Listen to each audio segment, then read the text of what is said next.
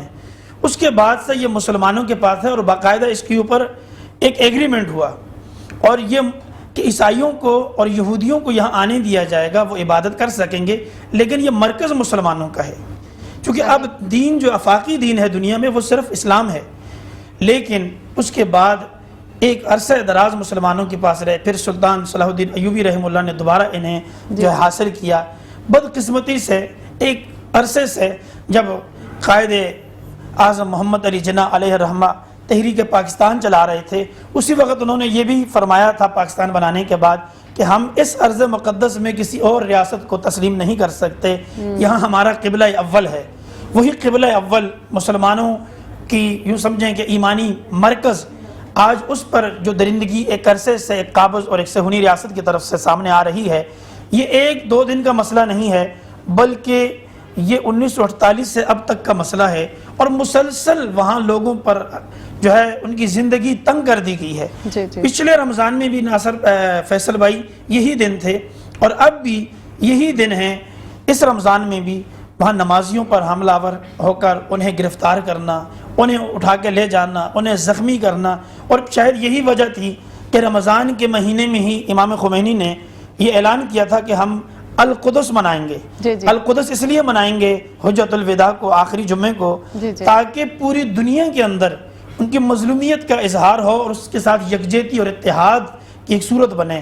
ہم اسے اجاگر کریں گے. میں وہی سوال پر ہوں ابھی بھی کہ جب وہ بابرکت اور رحمتوں کی جگہ ہے تو وہاں اس طرح کی ظلم اور بربریت کس طرح ہو رہا ہے اور کیوں ہو رہا ہے, اور مسلم امہ اس وقت کیا کر رہی ہے؟ بالکل یہ بہت اہم سوال ہے آپ کا. مسلم امہ کے لیے تو یہ ایک چیلنج ہے کہ دنیا میں ہم 57 یا 58 ممالک ہیں. جب ہماری خلافت شروع ہوئی تھی تو ایک چھوٹی سی ریاست مدینہ سے, اور مدینہ کی ریاست کے حاکم عمر ابن خطاب تھے جو یہاں آئے تھے.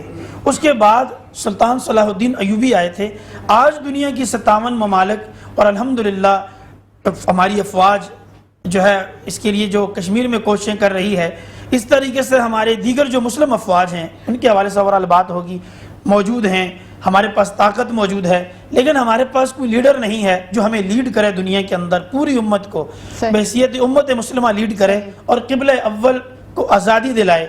بڑی ہی مظلومیت کے ساتھ یہ کہنا پڑتا ہے کہ آج بھی حیفا کے بازاروں میں, آج بھی تل ابیب کے اندر ہماری مسلمان بچیوں کے دوپٹے وہاں جو ہے فروخت ہوتے ہیں, اور وہ بچیاں مسجد اقصیٰ کی قبلہ اول کی آزادی کی قیمت چکا رہی ہیں. آج وہ زندان میں ہیں, قید میں ہیں, سینکڑوں بچیاں. اور میں یہ بھی بتاؤں آپ کو کہ جو وہاں اس وقت فلسطین کی حالت ہے, فلسطین کے اندر بھی ایک شہر ہے, ایک شہر جو ہے صرف اس ٹائم مسلمانوں وہاں سمجھیں اس کے اندر قید ہیں, مسلمان اس شہر کے اندر ایک قید ہیں اور بالکل محصور ہیں ہر طرف سے. اور آپ دیکھیں کہ دوسری طرف طاقت ہے, فوج ہے, اور آئے روز اپنی مرضی کے ساتھ جب چاہے جس وقت چاہیں وہ جو ہے آ کر حملہ آور ہو جاتے ہیں. مفتی صاحب, یہودیت جو ہے اس کو ایسا کیا اس کے ساتھ وہاں پر معاملات ہیں کہ وہ وہاں قابض ہونا چاہتے ہیں اور مسلمانوں کو ختم کرنا چاہتے ہیں؟ دیکھیں یہ فیصل بھائی یہ بھی بڑا اہم سوال ہے کہ یہ تو ایک بڑا پس منظر ہے. دیوار گریہ جو ہے وہ بھی وہیں ہے, اور صاف ظاہر ہے کہ جن سے ان کا تعلق ہے یہودیوں کا, تو جتنے ان کے انبیاء یعنی جو بنی اسرائیل میں سے تھے اکثر کی قبریں وہاں ہیں, مزارات مبارک وہاں موجود ہیں. تو پھر ایک چیز یہ بھی ہے کہ نبی علیہ الصلوۃ والسلام نے فرمایا کہ یہی وہ جگہ ہے جہاں پر جو ہے آخری معرکہ ہوگا, اور یہی وہ جگہ ہے کہ اس وقت اصل میں ہیکل سلیمانی کو دوبارہ تعمیر کرنے کے لیے مسجد اقصیٰ یعنی مسلمانوں کے اس نشان کو تعمیر کردہ اس مسجد کو ہی مٹانے کی کوشش ہو رہی ہے, تاکہ دوبارہ سے ہیکل سلیمانی تعمیر کر کے اسی کو مرکز بنا کر تیسری دفعہ پوری دنیا کو لیڈ کیا جائے. اور جو دجال کی آمد ہے, اور اس کے لیے جتنی بھی دنیا میں کام کرنے والی تنظیمیں, بالخصوص اسرائیل, کیونکہ اسرائیل کا ہم کھل کر نام لے سکتے ہیں, وجہ یہ ہے ہمارا آئین پاکستان کا اور قانون اور ہمارے جو اخلاقی جو تقاضے ہیں اور شریعت ہے, ہر اعتبار سے ہمیں اجازت ہے کہ ہم اس غاصب ریاست کی بات کریں کہ جس کے عزائم یہ ہیں کہ وہ مسلمانوں کے تمام نشانات وہاں سے ختم کر کے وہاں ایک ایسا ہیکل تعمیر کرنا چاہتی ہے کہ پوری دنیا کو ان کا لیڈر وہاں سے لیڈ کر سکے، یعنی دجال آئے تو وہ لیڈ کر سکے، یعنی کنٹرول روم. جی کنٹرول روم، پوری دنیا کے لیے کنٹرول روم. اس کے لیے انہوں نے ایک حد تک کام کر بھی چکے ہیں، اور ان کی جو تحریکیں ہیں یا جو عزائم ہیں وہ کھل کر دنیا کے سامنے آ بھی چکے ہیں.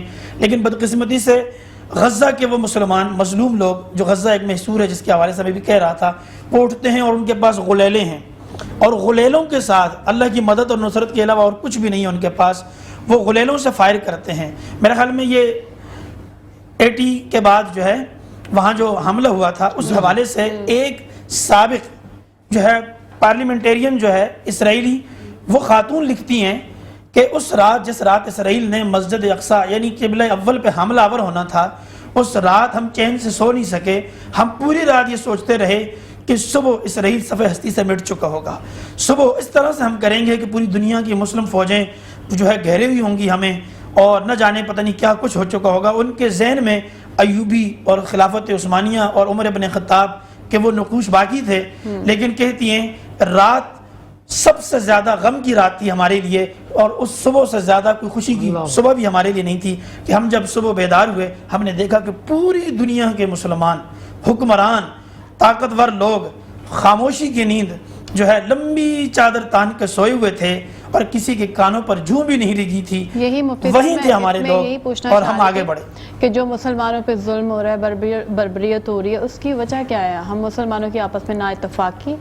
اس میں سب سے بڑی وجہ بالکل یہی ہے کہ ہمارا آپس میں متحد نہ ہونا.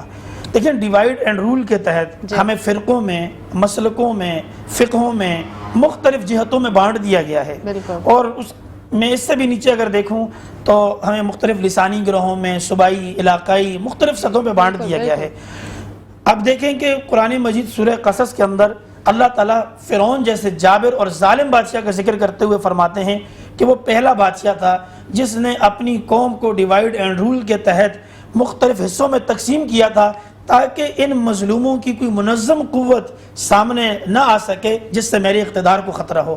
آج کی دنیا میں بھی یہی ہے کہ آج ہمیں تقسیم کر دیا، یہ ایران ہے، یہ سعودیہ ہے، یہ پاکستان ہے، یہ افغانستان ہے، یہ فلاں ہے. ہم اپنی چھوٹی چھوٹی حدوں میں بند ہیں. اور آپ دیکھیے کہ چاہے وہ مظلوم فلسطین کے ہوں، چاہے وہ مظلوم کشمیر کے ہوں، چاہے وہ مظلوم کسی اور ملک کے ہوں، دنیا بھر میں برما ہو یا شام، لیبیا یا کوئی بھی ملک ہو، لیکن ہر جگہ ہم تقسیم نظر آتے ہیں. ہم مختلف، کہیں مسلمان ایک بلاک میں نظر آتے ہیں، کچھ مسلمان دوسرے بلاک میں نظر آتے ہیں. ہم دنیا میں جو ہے کسی کی پروکسی وار لڑ رہے ہیں. ہمارا اپنا کوئی ذہن نہیں ہے، ہمارا اپنا کوئی تجزیہ نہیں ہے، ہمارے پاس اپنی کوئی ڈائریکشن نہیں ہے. یہی وجہ ہے کہ دنیا میں ابھی ایک بڑی فوج بھی مسلم ممالک کی جو ہے وہ تشکیل دی گئی تھی کچھ عرصہ پہلے، لیکن اس کے باوجود دنیا میں اب بھی ہم مظلوم ہیں، اب بھی ہم ہی مار کھا رہے ہیں. اب بھی دنیا میں اگر کوئی جو ہے کمزور ترین لوگ سمجھے جاتے ہیں وہ ہم ہیں. ہمارا عروج اس وقت ہوگا جو آپ کا موضوع ہے، کہ جو آج شب نزول قرآن میں اللہ نے قرآن ہم پہ اتارا ہے، کہ ہم قرآن کو پکڑ لیں اور آپس کے اختلافات کو چھوڑ دیں. یہ دو چیزیں ایسی ہیں کہ مسلمان دنیا میں پھر سے جو ہے عروج حاصل کر سکتے ہیں. اور آپ دیکھیں کہ اس سے پہلے ہمارے پاس مثالیں موجود ہیں، نظیر موجود ہے کہ مسلمانوں نے جب خلافت عثمانیہ جو ہے، اگرچہ خلافت عثمانیہ کا وہ نہج نہیں تھا خلافت راستہ کا، ایک مسلمانوں کی حکومت تھی، لیکن دنیا میں ہماری ایک طاقت تھی، ایک قوت تھی. کسی کو یہ جرت نہیں ہوتی تھی کہ وہ شان رسالت صلی اللہ علیہ وسلم میں گستاخی کر سکے. آج کہیں حضور نبی اکرم صلی اللہ علیہ وسلم کے خاکے بنائے جاتے ہیں، کہیں قرآن کی توہین ہوتی ہے، کہیں جو ہے کسی اور طریقے سے اسلام پر اٹیک ہوتا ہے، کہیں مسلمانوں پر کوئی بھی جو ہے چڑھ دوڑتا ہے کسی بھی وقت.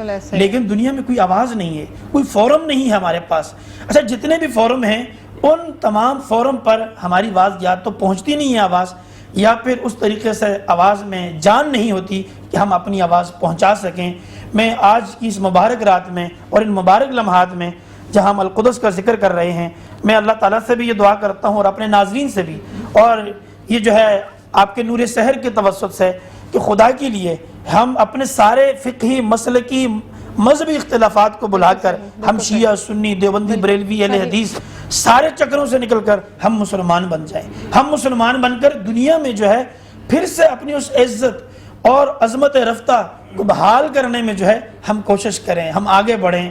اللہ رب العالمین نے فرمایا کہ اللہ ان لوگوں کی حالت کبھی نہیں بدلتا جو اپنی حالت خود نہیں بدلتے. سورہ رعد کے اندر ہمیں اس کے لیے جدوجہد کرنی ہوگی. ناظرین کرام، آپ اتنی مفصل گفتگو سماعت فرما رہے تھے کہ ہمیں کس طرح ایک ہونا ہے. دیکھیے، ایک خدا کے ماننے والے ہم آج مختلف فرقوں میں بٹ چکے ہیں، مختلف کیا کہوں میں، لسانیت میں، گروہ بندی میں، اور اب تو ہوتے ہوتے ہم گلی محلوں میں بٹ چکے ہیں.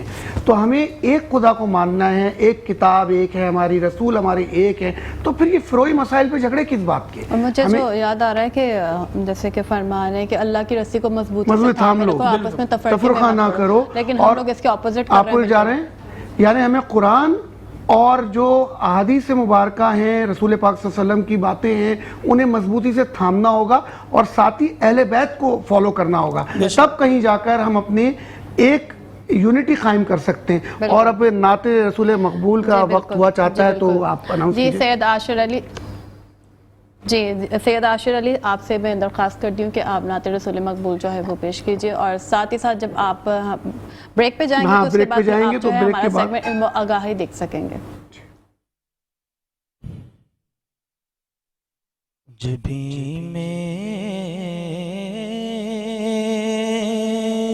گو سنگے در تمہارا یا رسول اللہ، جبھی میری ہو سنگے در تمہارا یا رسول اللہ،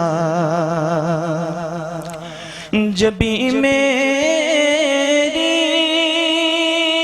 گو سنگے در تمہارا یا رسول اللہ، یہی ہے ایک جینے کا سہارا یا رسول اللہ، یہی ہے کہ جینے کا سہارا یا رسول اللہ. بروز حشر میرے سے یقین کی لاج رکھ لینا، بروز حشر میرے سے یقین کی لاج رکھ لینا.